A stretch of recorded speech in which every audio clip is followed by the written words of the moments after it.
Very physical Big East game. I thought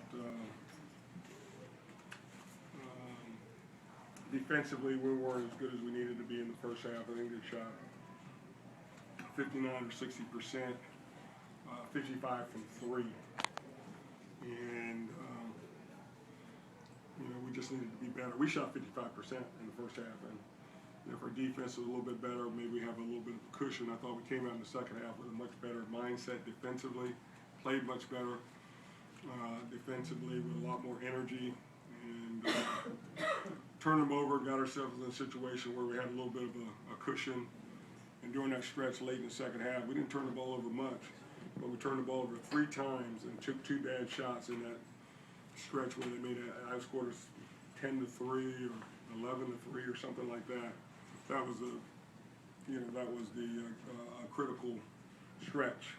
So our defense let us down a little bit in the first half, and I thought our offensive control, including 3 critical turnovers, a couple of bad shots, really hurt us. Give Georgetown credit because they made the free throws. They made some big shots during that stretch, and so we had a disappointing loss.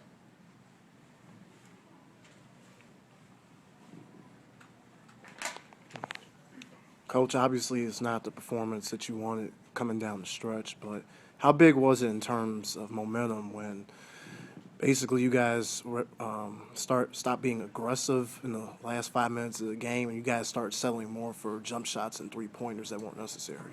Yeah.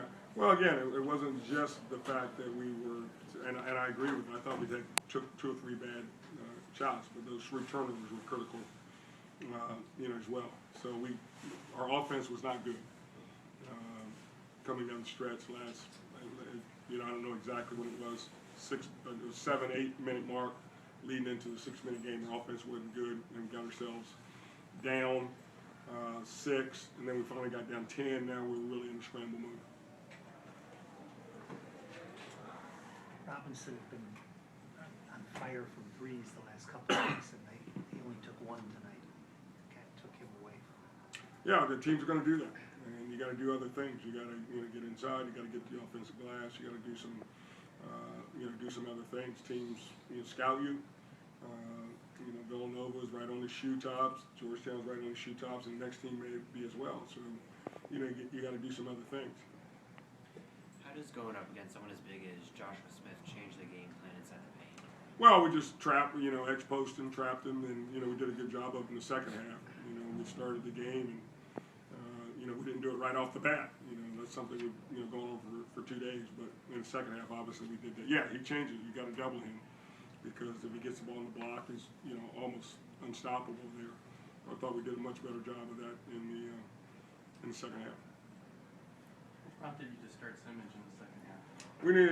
We started Stimmage, we started Nugget. We just needed energy and effort on the defensive end of the floor.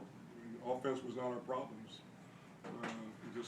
Again, the team shooting 59% from 2 or field goals, and they're shooting 55%. You're just not closing out with energy. Coming off injury and getting his first few games, and what's been your impression of Stimmage? Oh, he's got a ways to go. It's gonna, he's coming off a broken bone. It's just gonna, he played 5 minutes in the first game. He played 14 minutes against Villanova. I thought he was better. I thought he gave us some valuable minutes tonight, and he's coming. It's gonna take him a while. He's between the broken bone, his conditioning, and just simply, there's a guy who's never played college basketball before. It's gonna take him a little while, but I thought he gave us some physicality in there and some effort. Did a good job defensively. That group, did pretty well when he was in there. Coach, question. How'd you think Mike played tonight, Mike Henry? Mike played well. Missed some easy, I would say easy, but some shots that he would normally make in that stretch. He missed a dunk. He missed a couple of layups where he just didn't get them to go. But I thought he played well offensively. Really good. Then he had 1 block, but I thought he played well offensively. It was good to see him being patient yet aggressive. He could play better defensively, but I thought that was the Mike Henry we saw earlier in the year, and that was good to see. Coach, even in the loss, I mean, there's several Big East coaches I've talked to this year, like Ed Cooley, Wojo, and JT3 just now. Would you echo the same sentiment with the fact that this conference, from top to bottom, there's no easy games on any given night? Oh, absolutely. It's the second-rated conference in the country, and so you start there, and there are going to be no easy nights. I mean, I couldn't even begin to think where you would say you're going to go there and play and it'll be easy night. All right, thanks, Coach.